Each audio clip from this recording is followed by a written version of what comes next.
that's the beautiful thing about Mhm. GPT and Grok and Yes. DeepSeek. You bounce the code back and forth to see if Mhm. where the mess up is. Well, ask it for like 3 options to solve a problem, and if you know a little bit about coding, you can identify the correct option quickly. So, I that's think what I do. Mhm. here's what I do. I take the code and Mhm. I play it through, Mhm. and you see where the errors are, Yes. and you copy and paste. You run it, you see where the errors are, and sometimes one of them will catch it and the other one won't. So let's just say Tesla. Yeah. Obviously, I love Tesla. Mhm. Here's the pricing history of the past.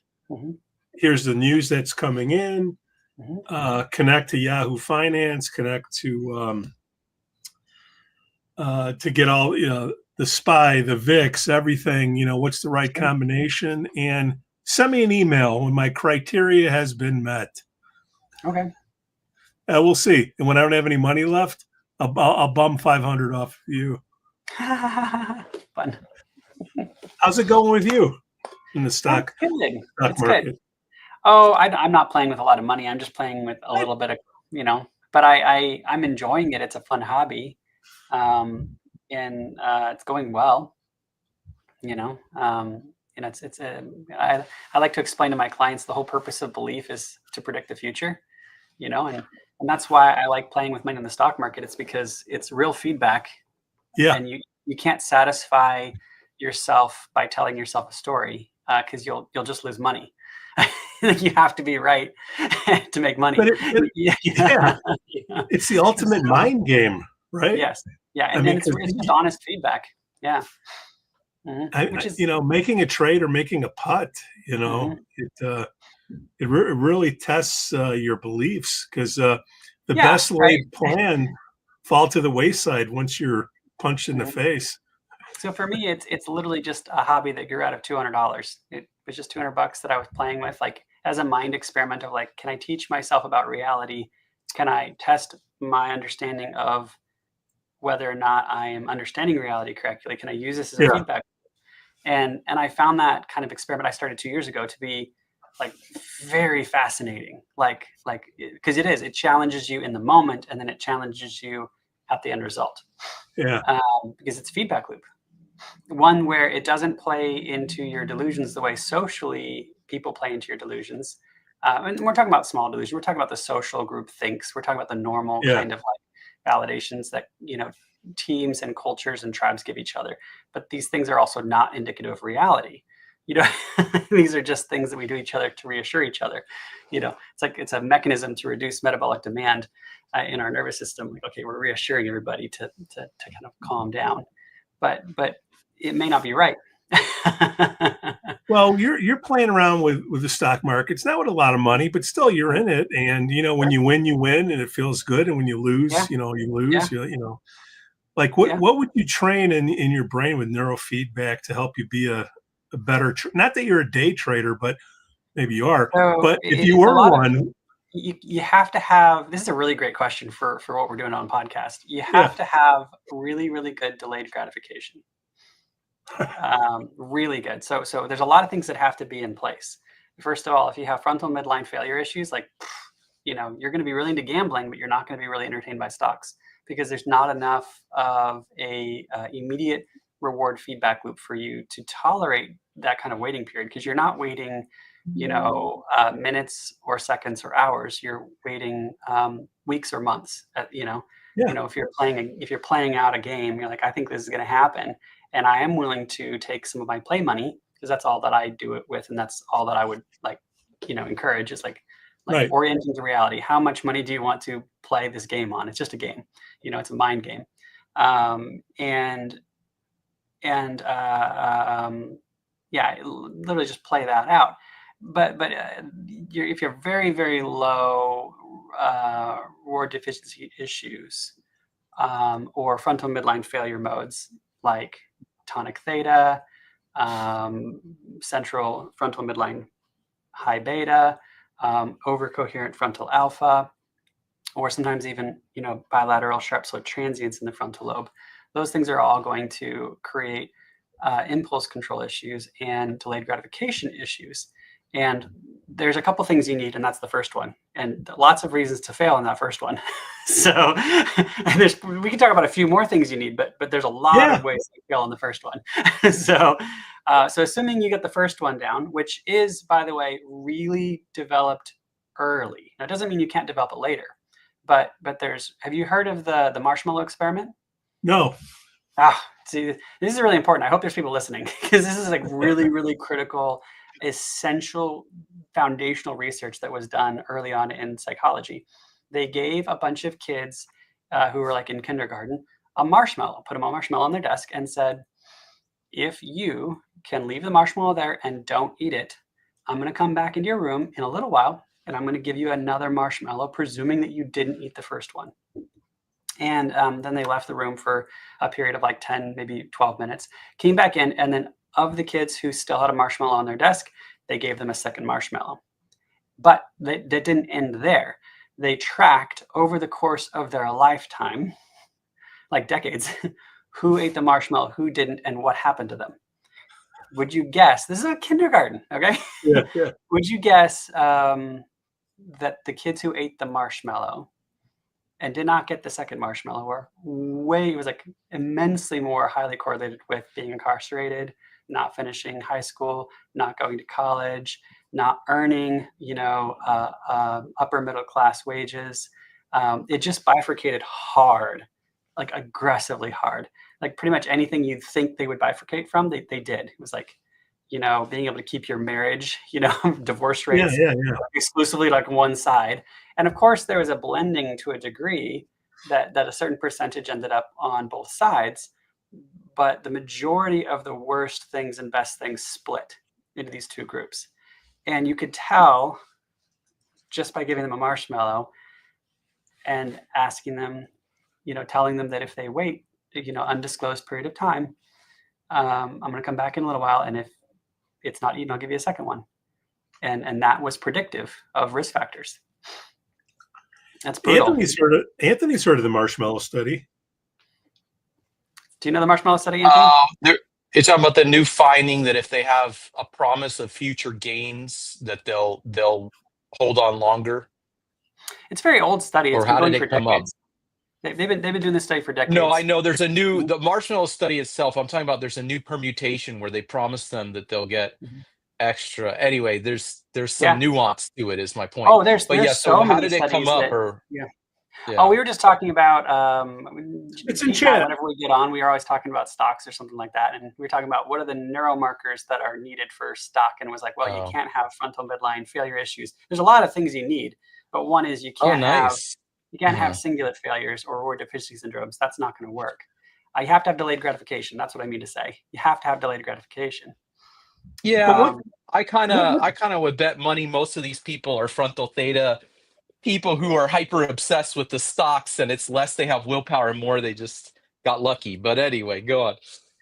Well, you might be right about that, and that. Oh, I appreciate that. That might explain, like I wonder like how some people do so badly. So maybe that's what I'm seeing. Well, I don't know. Well, there's a difference between investing and gambling, right? You have people chasing, and you have people that are more afraid to lose than they are to win. What's going on with that? Didn't we talk about that like last week? We did, but we're waiting for the next question. I didn't get the answer. Well, risk aversion, I'm guessing, is that anxiety, or what are we saying there? And impulsivity is maybe the other side of that, ADHD? I don't know the formal research on it, but I hear about it a lot. And there probably is formal research somewhere, and we probably need to track it down. But it's pretty obvious, and it's discussed that human beings have a blind spot in their nervous system to the choices they don't make, and they over-evaluate the cost of the choices that they might make. And that creates a bias in your nervous system. And if you know that you're prone to that bias, and we all are, you can try to mitigate that blind spot. It's like having a blind spot. Now it's coming back to me. What's that? Now it's coming back to me, Joshua. Yeah. I gotta push back a little bit, because we gotta realize so most money managers fail to beat the market. I've never met a retired stock trader, so I'm very skeptical of those guys too. And then something about Josh was saying, we train people that the risks they don't take are the more dangerous ones. you know, there's research out there I can get for you. So I'm not depressed saying they're more people were dangerous. I'm more saying accurate on cognitive I'm saying we exams. under-evaluate. We under-evaluate the Yeah. risks of not taking action, and we tend to evaluate more the risks of our action. I'm not saying that there's less action with.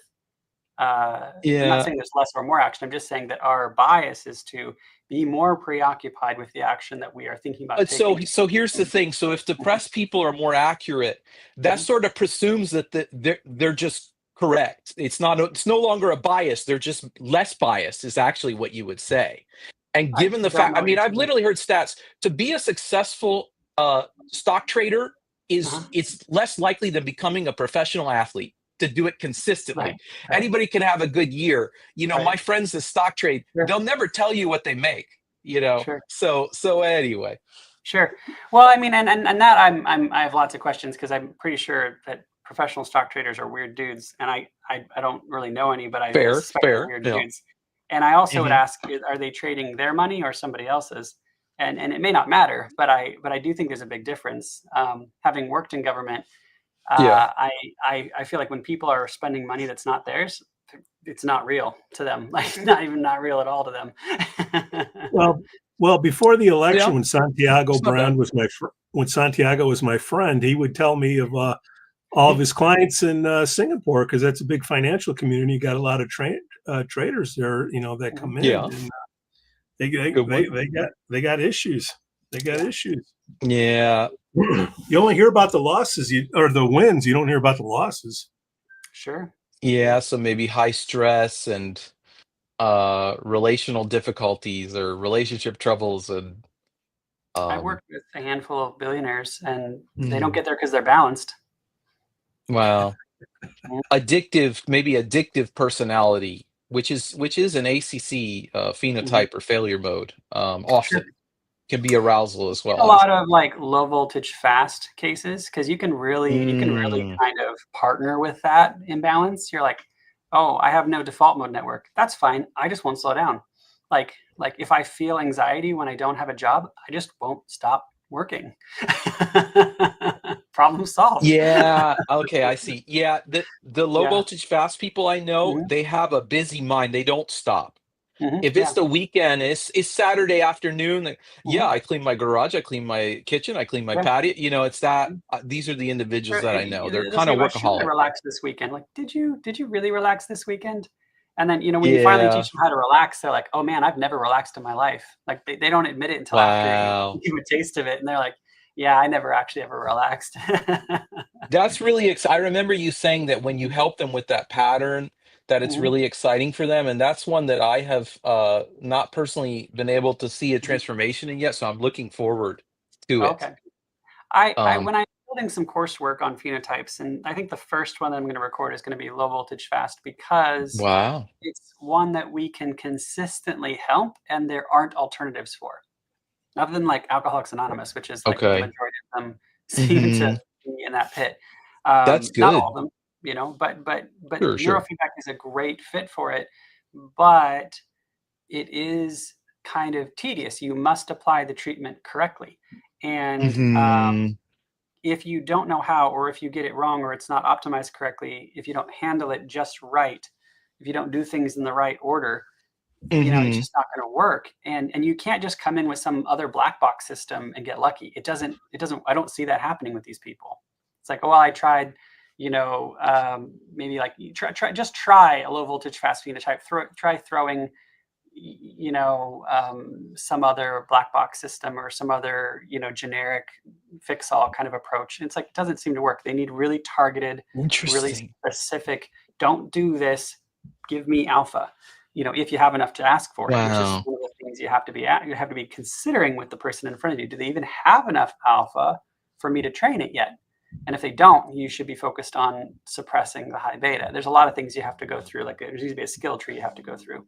So that's really good. That is a great case study for you then. If you're saying that you find that other types of neurofeedback have not been as effective with that group, I do think, because that's one of the things I'm always asking is, I mean, even frankly with ERP, it's like, oh, you got to learn the ERPs. And I, I listened to Jay, and I've watched Sassoon, but it's like, which phenotype do I need the ERPs to? Because it feels like a lot of them are just ACC failure or something else. You know what I mean? It's like, if you just treated the EEG, are you studying them probably too? would get a lot of them.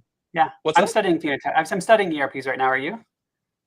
No, just casually, yeah. Yeah. I'm in a formal group for it, and they're very, nice. very interesting. And I've been told, once you learn ERPs, you'll ditch the phenotype. Dude, it's not happening right now. Like, I'm not there yet. Like, I see the utility, and I can see why people are really impressed by this, but I think that they are missing how useful phenotypes are. Yes, ERPs are really specific, and there's something really compelling about being that specific. But on the other hand, there's something really compelling about having something that's so global.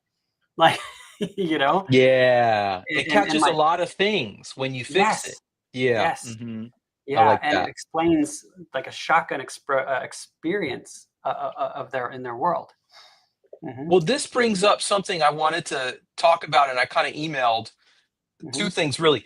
I emailed Pete. Josh was probably on it, a study about how antidepressants may be increasing cognitive impairment, memory issues that are associated with dementia. Okay, so we have that, and we can talk about that.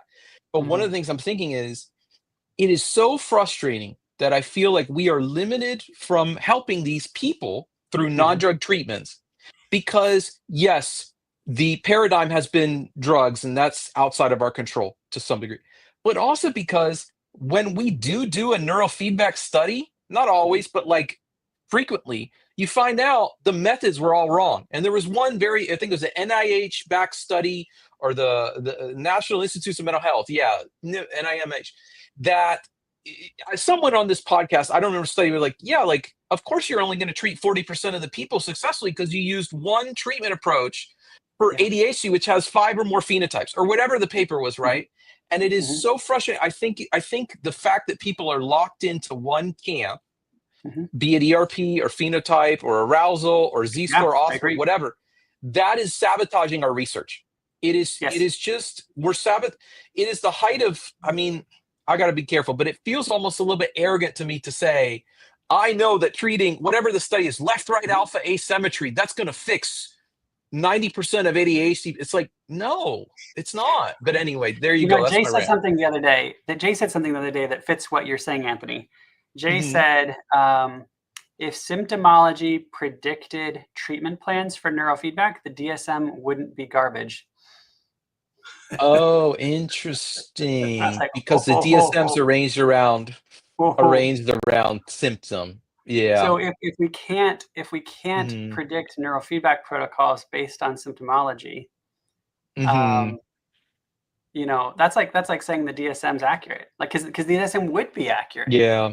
If the symptomology predicted treatment plans, it doesn't.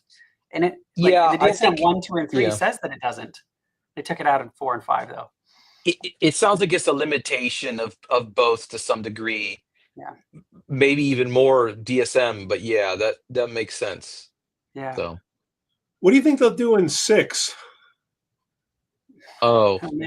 In some ways it'll get worse. In some ways it'll get better. Oh, that's probably a good take. Yeah. Well, that's what they've been doing. Wait, yeah. What could they possibly put in there? There's some crazy ones. Yeah. Crazy. I should be careful. I mean, very rare. I edited it out in post. But here's the craziest. Wow. If Josh wants to say something, I'll get my research, because it's going to sound so crazy that. Do it.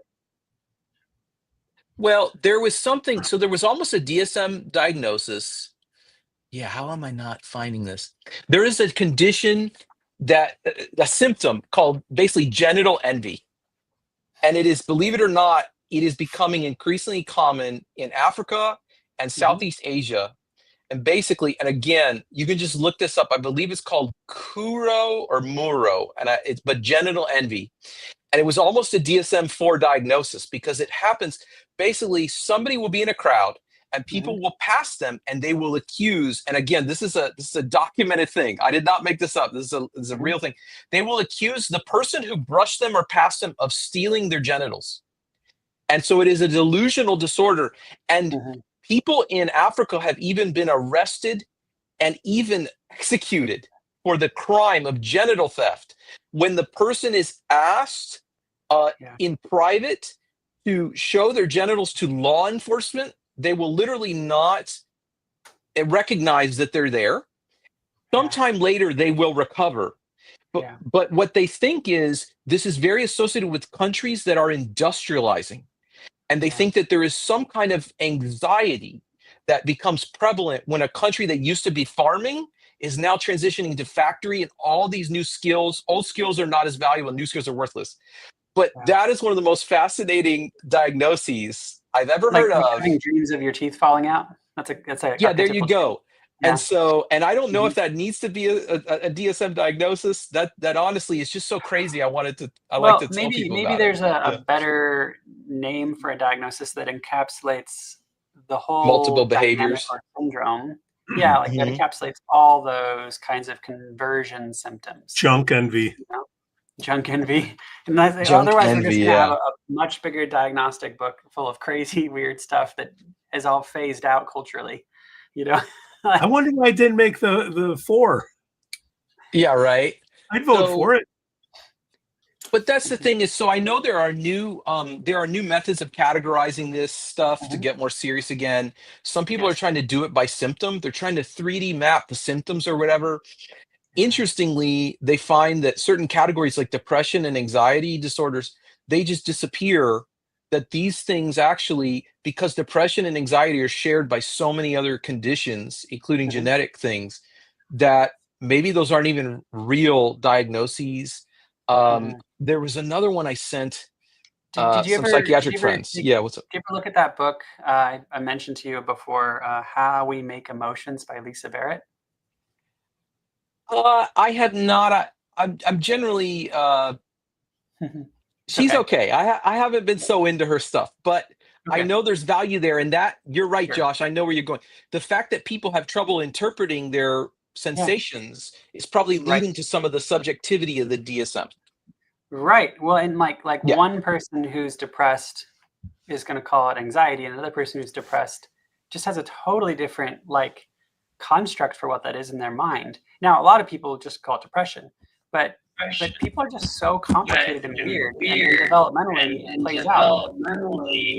Exact phenomenon that how well, it's like I always know the worst patients that I ask them, how are you feeling? And the guy, he says those are always going to be but he also, by the way, just been in the VA system for a long time. Okay. But variance in how well, by the way, that's associated with depression. It's also associated with anhedonia. I think we're having an audio issue. Can you hear that? Yeah, I thought that was me. No. Yeah, I'll try to. Why don't I leave and then come back once? Yeah. We'd like to get you correct, Anthony. I hope that fixes it. I'm like, wait a minute. I thought I was having an episode. No. It wasn't you. I saw you perk up the same time I did, and I was like, okay, it's not me. Like, it's not. Check my. I'm like, I was checking my memory and. Yeah. Well, and if you are hearing it and I'm hearing it, then the audience probably is too. That's yeah. So we'll get him back in and ask him. All right, here we go. Yes, can you hear me? Yeah, there he is. Sorry about. I tried to use headphones today. It didn't work out. So what was the question? Where were we Junk at? envy? Junk envy. Yeah, right. So I was saying that people that when people cannot interpret their physical sensations with any degree of accuracy or nuance, that tends to be associated with mental illness. In other words, depression, if you want to be more specific, and anhedonia, which is lack of pleasure, avoidant attachment. Avoidantly attached people have trouble identifying their emotions and sensations. Okay. Yeah. I think I do agree. I do agree with you on that. I do think that Lisa Barrett's going to a little bit of a different level, because there is a level where people should be identifying with some pretty basic stuff, and they're not, you know. Okay. Yeah, I agree. That's how I feel as well.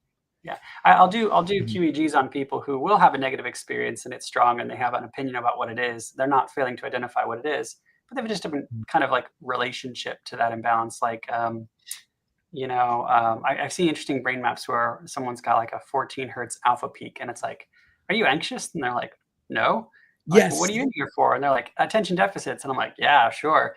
Like, you know, like, you know, of course you got attention issues, but then you get to know them for a while and you talk to them and you work with them for a little while and you realize they actually are anxious. And it's not so much a failure to identify it as much as it is just a really interesting relational connection to those sensations. And it has to do with like development and coping skills and a lot of early childhood stuff. We're complicated. We're a lot more complicated than we think, you know? Yeah. Well, Josh, yeah, I believe you. And I observe things like that myself all the time. And that is one of the reasons why this difficulty, people seem to lack insight, whether it's misidentifying or whether it's relating to the feeling differently, however we want to call it. It's the point I think you're getting at is it's not helping them. This pattern, this feeling, ultimately, or at least that's what I want to get to. Yeah, they're kind of attributing it to, you know, maybe certain kinds of things. Like, for example, your anxiety affects your attention, but that's not how you focus on it because of your value system. Somebody else who has a different value system is going to focus on the attentional aspects of the anxiety. So it's complicated, you know? Yeah. I kind of have a theory. I'd have to think if I can bear this out. I kind of have a theory that the more you sort of clear the brain, as Jay says, the more sort of align the people. So for instance, if you clear that person's phenotype, they might start suddenly knowing when they're anxious versus happy, sad, whatever it is. But the other thing that this came up, what you're saying came up for me very, somebody said to me in one of the groups, like, why don't you just do ISF on them? And aside from the fact that that means they're sort of all in on one school of like always, like, that was their idea. Right. But the other thing I want to say was like, well, I sort of want, I'm more tempted by approaches that address the EEG. I know Jay doesn't even want to hear your symptoms. He just wants to treat the EEG. Right. And one of the reasons that feels natural on some level to me is because people have low insight. So let's say somebody's like saying to me, I can raise your alpha and make you feel great. To me, it's like, I don't even know. And by the way, and then they say, and I've done it to 50 people and they all loved it. It's almost like, I don't even know that I would trust your clients to know what it's doing to them. Or do you trust this person to even, it's gonna sound weird, but my experience is that people can tell themselves a story. Like, did all 50 people really love it? Like, really? I know that's the story they're telling themselves. Yes. Okay. We were talking about this. Pete and I were talking about this before you got on. Like, you know, like, you know, that's why we were talking about how the stock market's unforgiving. And that's what the experiment was, you know, and like, I'm going to play around with money on the stock market, just a tiny bit, like a couple $100, just to get some feedback loop about what reality is. Like, how accurate am I in perceiving reality, you know, for a feedback loop? Because you can always tell yourself a story. And some people on a spectrum can tell themselves some whoppers of a story. And whenever you're talking to somebody, I don't know how much of reality is their story and how much of reality is reality. And you know, it's a mix of both. It always is a mix of both, but how much? It really matters a lot. I have a story. You may have reactions to this that are useful. I put up a joke the other day that I'm just going to start a marriage counseling service that all you do is a broadband inhibit of FZ. And it's not a terrible idea. Thank you. No, and obviously, you know, that's not the ideal. It's better to have a cue, obviously, but it's not the worst single protocol symptom-based approach ever. You know? No, I appreciate that. Yeah. And I feel like Jay even one time said, like on the podcast, like 95% of people would benefit from SMR and theta down. Like, I think he said, so, and I honestly, with the broadband inhibit, I think it's the theta down. But what I was going to say is, I've known a couple of people that have done this protocol, and it was based on their brain map, their EEG, so it was appropriate, but they did the protocol, and they acted like a different person to their spouse. They were a new spouse, they were a new partner, and they had absolutely no clue that they were behaving any different. They were completely oblivious to it. I think Nick Doggers had a similar example with somebody who had dementia. I saw him at AAPB 2 years ago now, I think it is. Happy birthday, Nick. Go ahead. Yeah, and I know that just went on. But anyway, so Nick had a patient who had dementia, and he treated them to where, I'm going to misquote, but the workshop was like, he treated them to the point that they were either no longer qualifying as cognitively impaired, or they went from like moderate to mild or something like that. And the patient, who was going there because of their spouse, said to him at one point, like, well, you know, I don't really think I need this anymore. This isn't a big deal. And the spouse, and Nick is going like, okay, I got to get ahead of this in his head. The spouse goes, yeah, you are. You're coming. You don't understand what I had to deal with. You're not sunsetting anymore. So yeah, I'm constantly amazed. People's lack of insight into themselves is sort of titanic. And I even mean that among, especially with dementia, especially with dementia. You're absolutely right, especially with dementia. Yeah, dementia's the highest. I get that. Yeah. Yeah, I have a case study, like literally open on my desktop right now, with a case who came in with severe Alzheimer's. I can talk about it because I have a release for it, an educational release and a research release. And they did the initial assessment 2 months ago. We had them do a range of different treatments, and then we remapped them today. And we doubled the speed of their background rhythms, by the way. Like they were severe Alzheimer's with caretakers living in their house. They got reevaluated medically, and they revoked their caretakers, which they were not upset about. So they literally they're fine because the person's functional and can take care of themselves.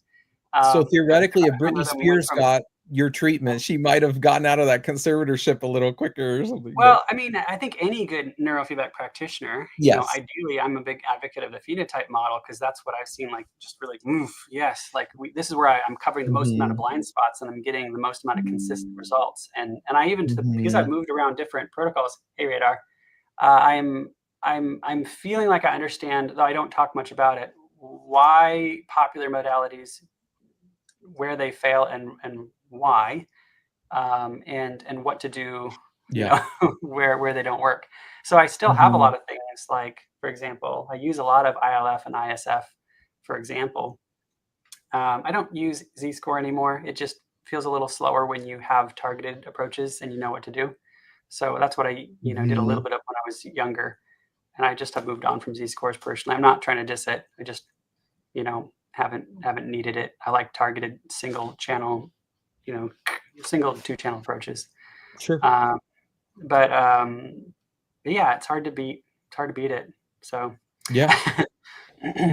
What you're saying about being, you're making me think how we need to be multimodal.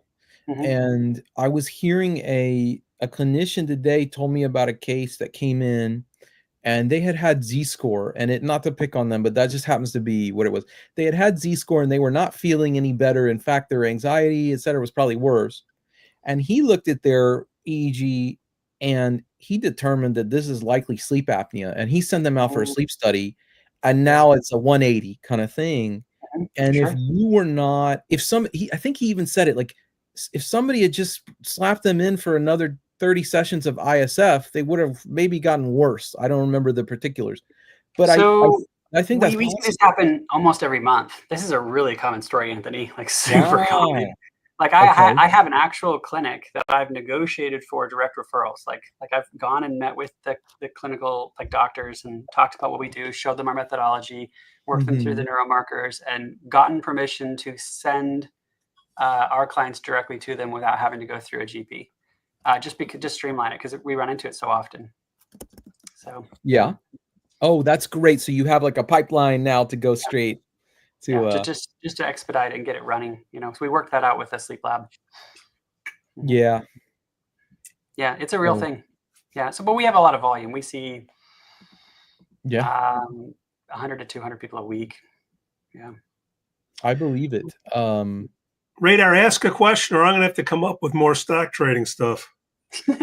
Yeah, I was waiting for Radar to ask one. That's he's always on Dr. Hill's podcast, live Q&A as well. That I'll see him on there. So that's funny. Oh, do you go on that one as well? I'm a lurker. Well, I just listen to it. Yeah.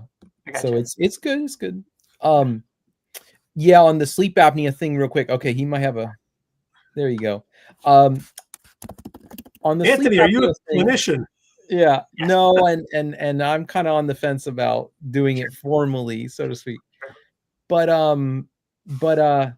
on the sleep apnea we thing, admire you nonetheless in the field. Even more that's so.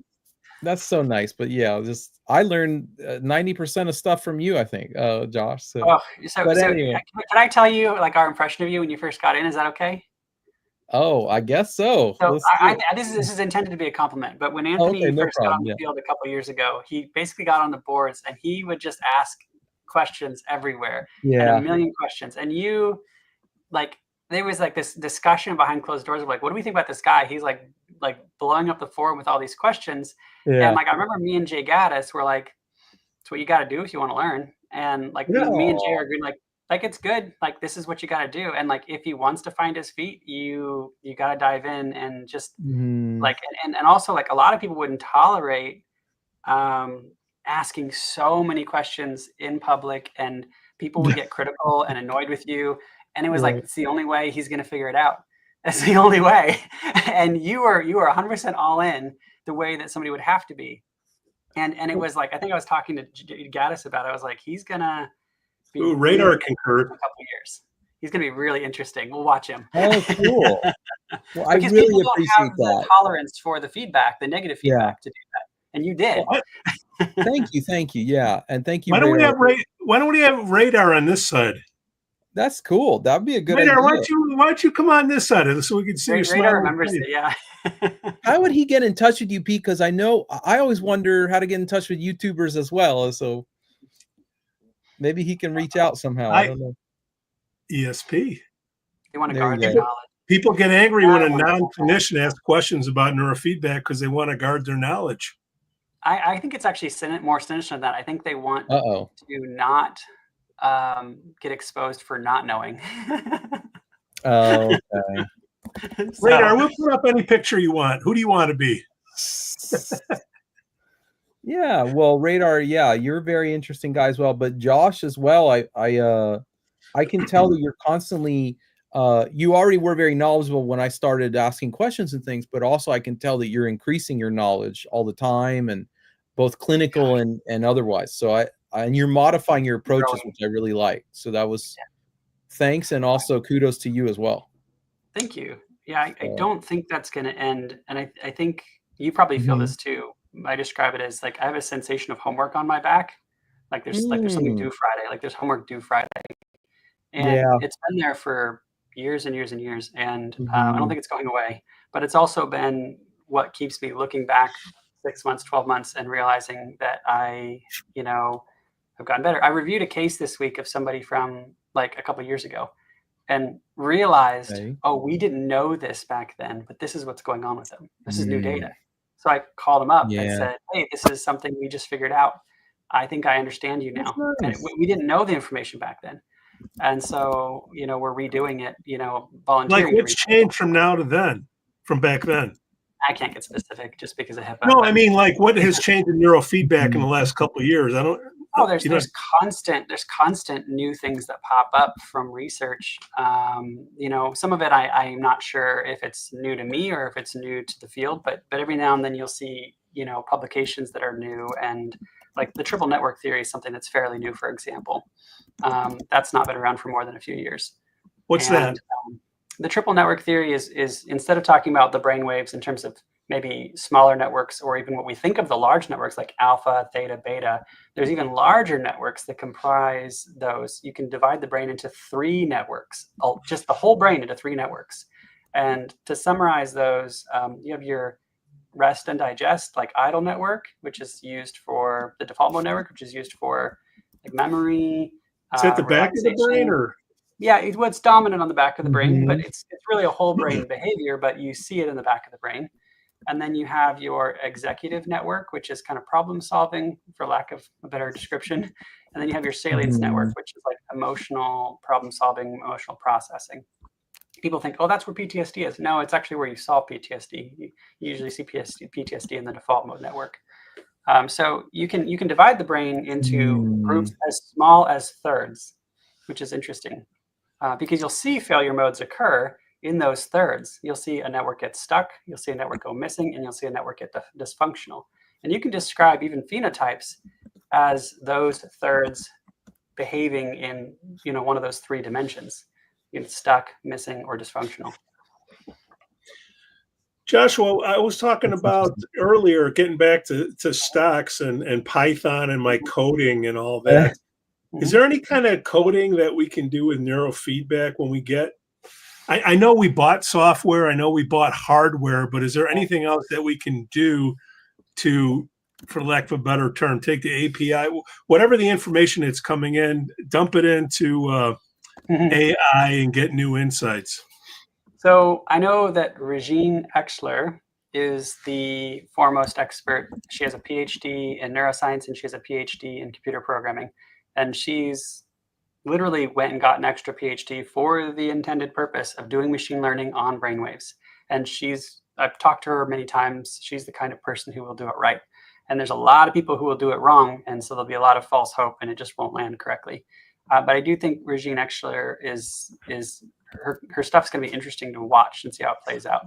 It's going to take a lot of time, though. It's very complicated stuff. And there's a lot of layers to it. Like, you have to get accurate data, then you have to get clean data, then you have to separate. Assuming you get clean data from 30,000 feet, like how could you use AI to help you? If you're the technician that's sitting there with the client, how would that help them get a better read? Well, I think it's all about trying to lower the entry level for competency with new practitioners. So, like, Jay, were we gonna have computers that are gonna be better than Jay? Like, that's not really the immediate goal. The immediate goal is to get people who are better than average, so that people don't make this. So we kind of reduce the common mistakes, the kind of stuff we see on the forums all the time, where I'll be cold and just actually call it out. But people who are like posting pictures of their QEEG maps and saying, what's going on here? And like, have you looked at the raw data? Like, when you get those kinds of people who are like, haven't looked at the raw data, they're not sending the raw data. They don't really know what these neuromarkers are in the raw data. AI software has a lot of potential to raise the competency level of these kinds of practices. And that's like first and foremost what we need to do immediately, as fast as possible. Let's see. We did have Dave Sievert on. Talented cat, that guy is. That guy builds hardware just for fun. Oh, cool. Have you guys used AVE in your business? Yeah, I got them. They're all just laying around over here. I got them. The David Delight awesome. Pro. I think I loaned. One that you like, or what's? Yeah. He's got good research on his David Delight AVE system, the white light, blue light stim system. Using it in the morning, it's really beneficial for developing, deeper sleep and more alert daytime stuff. If I'm not incorrect, I think they use it. For astronauts, will use it to develop better circadian rhythms because they're circling the globe 19 times a day or something crazy. Well, Kurt Cobain used it, I believe, back in the day. He was pushing it. Yeah. Wow. And that reminds me, let me put the link to that here. That's awesome. Here. I know Dave's a pretty modest guy, but he's had some pretty big accomplishments. He's also talented cat. Super kind guy, like one of the sweetest guys you'll ever meet. Well, he's Canadian. Oh, that explains it. I will say I have seen people who have been dissociated by both light and sound. And so they've had a negative reaction. And I actually heard Jay, I think, on this podcast, it's been years now, but he said at some point, he said these entrainment, these tools, AVE tools, they cause the brain to oscillate. They cause the brain waves to match that frequency anywhere that there is a resonant frequency. Yes. And it does seem to me that it's possible. So just because a tissue can show alpha doesn't necessarily mean it should, or whatever frequency you are, or even gamma. And so this is a really valid point. Go for it. So let's say you've got like a lot of frontal alpha. And I see sometimes people will have like a generator going on where you do the ICA components. It's like something in there it's kind of falling into the wagon rut trail of alpha, and it's starting to resonate alpha. It's not supposed to be doing that. And like you want to stimulate that. Like, no, don't do that. You know, probably need to get it to stop doing that. That's where your frontal midline training comes in handy. And you know, I think you see that more often if somebody had a bonk on the head, something got that system tuned into the wrong frequency somehow, and then it has a hard time getting off of it. I think I don't know that to be the case. Sometimes I see those cases together where it's like, oh, there's a coup contra coup injury, and they have this kind of alpha generator piping up near or on the cingulate, which is like not doing them any favors, you know. Oh wow, so that's a good example of where the AVE would need to be tuned to a different frequency. Okay. And Dave has the ability to calibrate all this stuff to do that, but you'd have to be pretty good with it. You wouldn't just slap it on, you know, buy it and slap it on. You'd want to tune it to fit you correctly, you know? Yeah.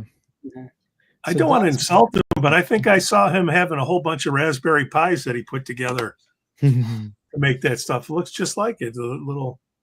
Maybe. Oh, is that what he was doing? I wouldn't judge him if he was using Raspberry Pi. Yeah,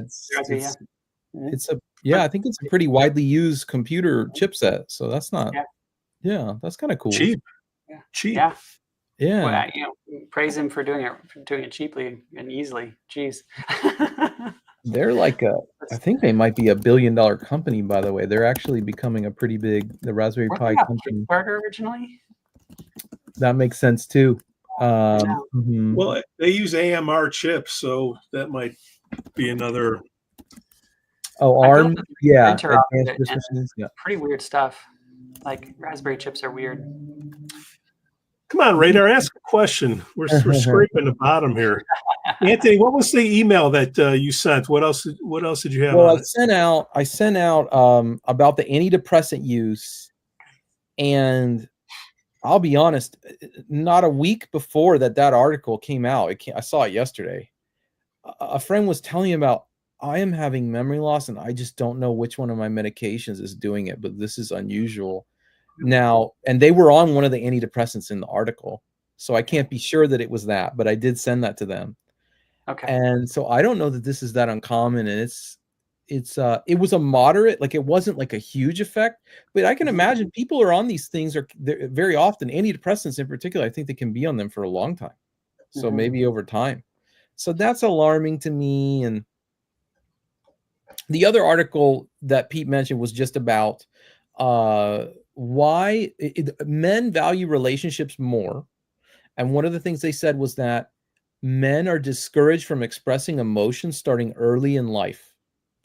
And so they argued that men need the relationship in order to experience or have deep connection. They can't get it otherwise.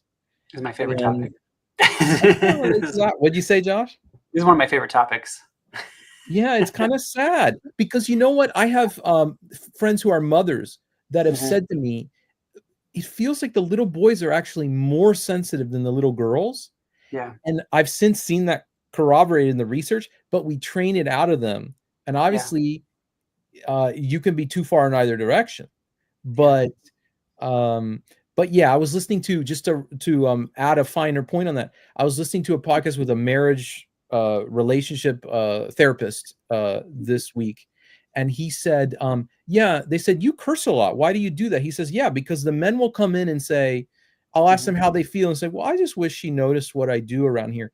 And he say like, yeah, it effing sucks and it's BS, you know, and he'll say that. And he goes, because they don't allow themselves to feel it.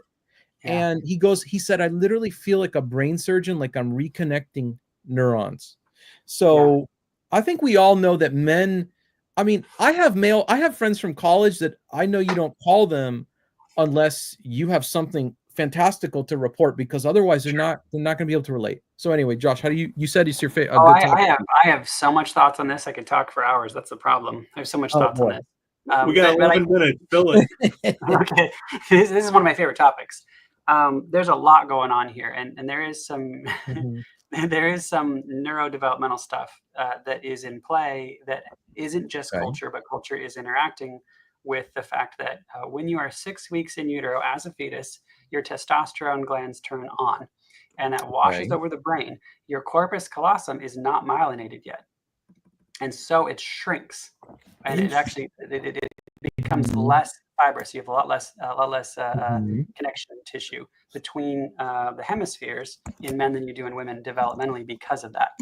And that's the part of the brain that modulates the activation and hemisphere activation, hemisphere control and regulation between left and right. And so I need to finish reading the book, The Master and His Emissary. It's a very hard book to read. That's the one I got to finish. Seaburn Fisher references it a lot for a reason. Dan Siegel references a lot for a reason. That's the one I got to work on. It's just every time somebody like Rusty Turner gives me a book, it ruins my year. And so I'm afraid I'm afraid to keep going because Rusty keeps giving me these books and it messes with my world. That's But the big issue here, though, is that there's a kind of a cultural influence from developmental effects that I'm not sure what we can do about completely because there's a biological root to it. So we're never going to be able to completely fix it. But men do have ways that they kind of benefit from it. They can have really singular, undistracted focus because of it. They can get stuck in function, which is useful if you need focus. They also can have a really hard time connecting because they can get stuck in problem solving mode and they need a couple minutes to kind of adjust to emotional connections. They need to be viewed and you need to be patient with them to get over there. Men do bond and have intimacy through shared experience and oftentimes shared hardship. We're kind of more designed to, go solve problems and, go to war and go hunt and go plow the field. And if you're rubbing shoulders and leaning on another person, you're going to feel a reliability there that makes, vulnerability easier. If you were vulnerable in, fighting a bear, you feel closer to somebody, and giving some old metaphors that maybe apply 200 years ago and older, but that's kind of part of our, development as a species, though. That's who we are. When you see soldiers that go to war, they're bonded for life. They all bleed green, People don't necessarily believe that when soldiers tell them that, but it's true. I was a soldier. I was an Army medic. And you don't see racists in a foxhole because they're, the level of dependency. Frederick Douglass knew this, which is why he was trying to get Abraham Lincoln to integrate the Black Army and the White Army, because he knew that would just end it. It would just resolve it, because they'd be forced to depend on each other, and they'd come home and they'd all be an advocate for the right kinds of orientations that they needed. So what I'm saying is that in Western culture, we have stripped out not all, but we've stripped out a lot of the direct challenges from nature that we usually face. Yeah, that's interesting. And our challenges that we currently have are existential. And those don't bond us the way that the direct challenges from nature did. That is a cool theory. Did you read that or did you come up with that? That's cool. It's just self-evident. When you come out of the military and you're like, these guys are bonded for life, and you call up your old buddies all the time, and you're always close forever. And it's like, this guy can crash on my couch anytime. I had a guy, I didn't see him for years. He called me up. And he's like, I'm getting out of the military. And I was like, oh, good for you. And he's like, they're going to give me and my family a one-way trip anywhere I want to go. Where do you live? Oh, wow. This guy hadn't seen him in a couple of years. He's just like, I need to know where to go. Where are you living? Where are you down here? Okay. It's just old battle buddies, I think there is that appetite. I'll get those, not to steal your thunder, but I'll sometimes get calls like that too. Like, can you come out to California? Can you come out to, and it's like, maybe, I hope so, but that's just, and I get a sense that it is because of lack of, they're not feeling the same connections wherever they're living. So that was really interesting.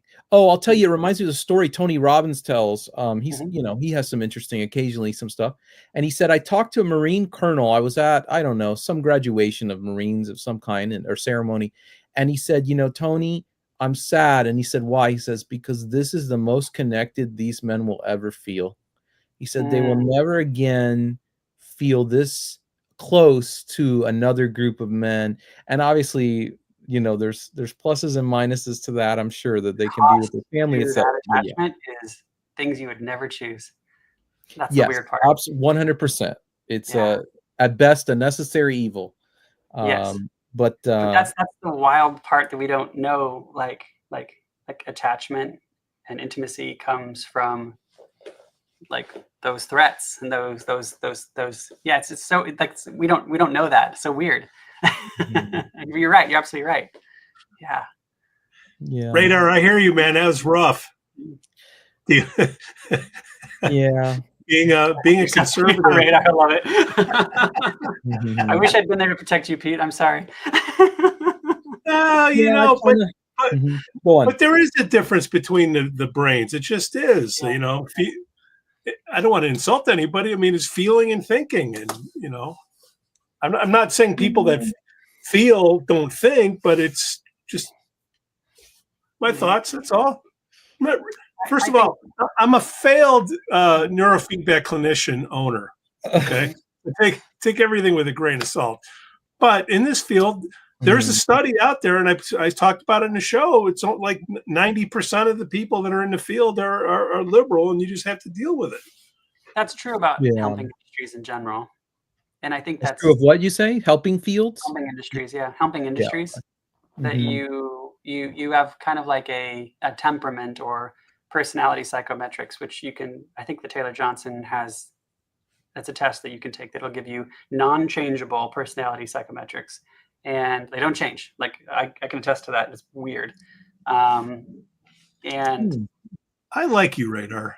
The time's running out. I really like him.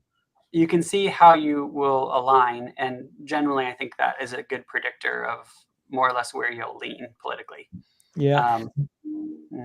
There's been a hesitance. There is a hesitance that I don't know why of people to say, well, you know, the study is suggesting this, that people with this pattern maybe vote one way or the other.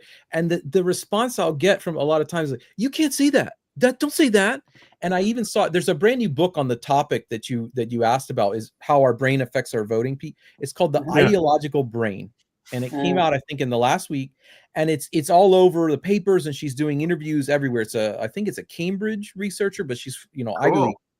And they asked her, though, I watched a talk with her, and it was okay. But they asked her, like, are there differences between the parties? And she's like, yeah, you know, they're saying maybe more amygdala for the right and maybe more insula for the left or whatever. And then they said, so if that's true, can I put someone in an MRI and kind of know which way they vote? And she goes, absolutely not. These are just dispositions. And I'm like, that's not, if it's correlated, that means it does increase the likelihood. The person is not asking, can I know the way every single person?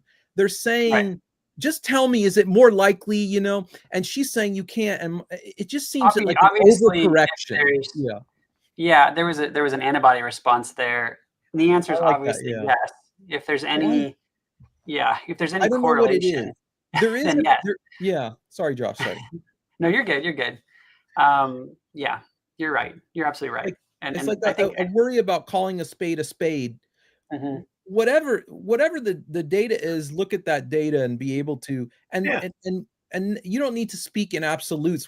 Most times adults are not speaking in. We know there are exceptions. We all get that. So I didn't get that, and I noticed it on the podcast as well. Yeah, sorry. Yeah, maybe people are afraid of being quoted in absolutes when they didn't really say it.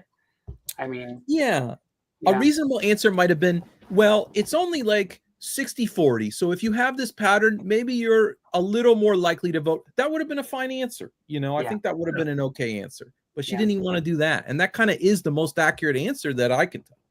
Obviously, Otherwise, you're essentially saying that everything we just talked about previously was a lie.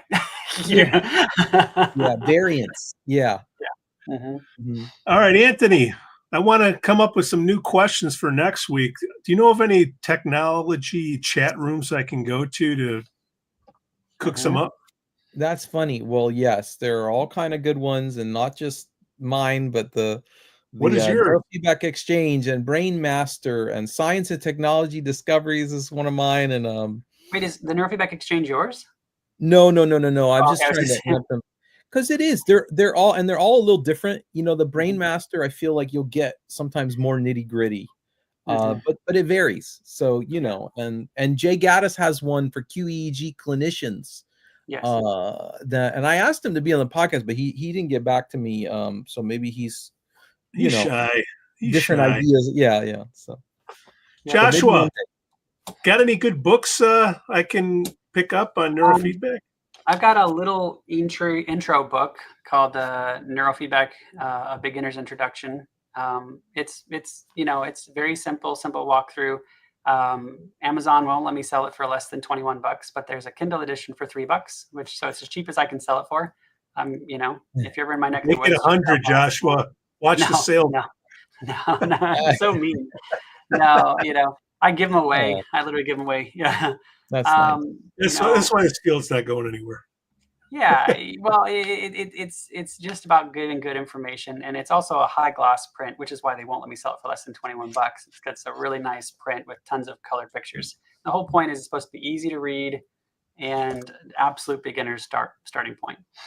So that was the goal. And I'm in Washington, and I'm in Southern Washington, and I gotta get my noggin checked. Where could I go? You can come to Alternative Behavioral Therapy. I like our clinic. There's only Laura Hirota is a local that I trained that I think is also decent in our area. But other than Laura Hirota and our clinic, I think we're doing it the best out here. What's the website? Neurofeedbackcare.com. Yep. You do any remote? Yeah, a little bit. We're getting there. We're tinkering with it. I really like Divergent Neuro. I've been working with them for about 1.5 years and helping them get kind of some fixed thresholding on their systems. And they pulled the trigger on that a few weeks ago, and I'm really satisfied with it. I'm really proud of them.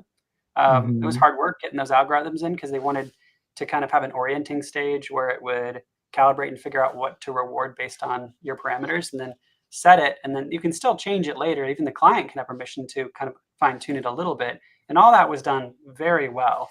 Generally, I'm very impressed with it. A lot of the case studies in the book, the Neurofeedback for All book that I published, there are divergent case studies in there on very hard cases like low functioning autistic kids that did very well with these remote systems.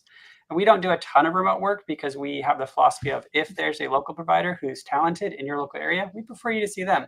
But if that's not the case, maybe reaching out to us is useful. We do have a different company for things that are out of state and it's not clinical. But we would refer you to that. If you came to alternative behavioral therapy, we'd refer you to that other company, obviously. So, yep. Well, Joshua, Anthony, thank you for showing up. Radar, thank you again. Then anybody else, if you didn't get a question answered, just email Pete at neuronoodle.com. Ask me, and we'll get it on the Thursday show. We'll take care of you. Order up. Ladies and gentlemen, have a great night. All right, bye-bye. Bye, everybody.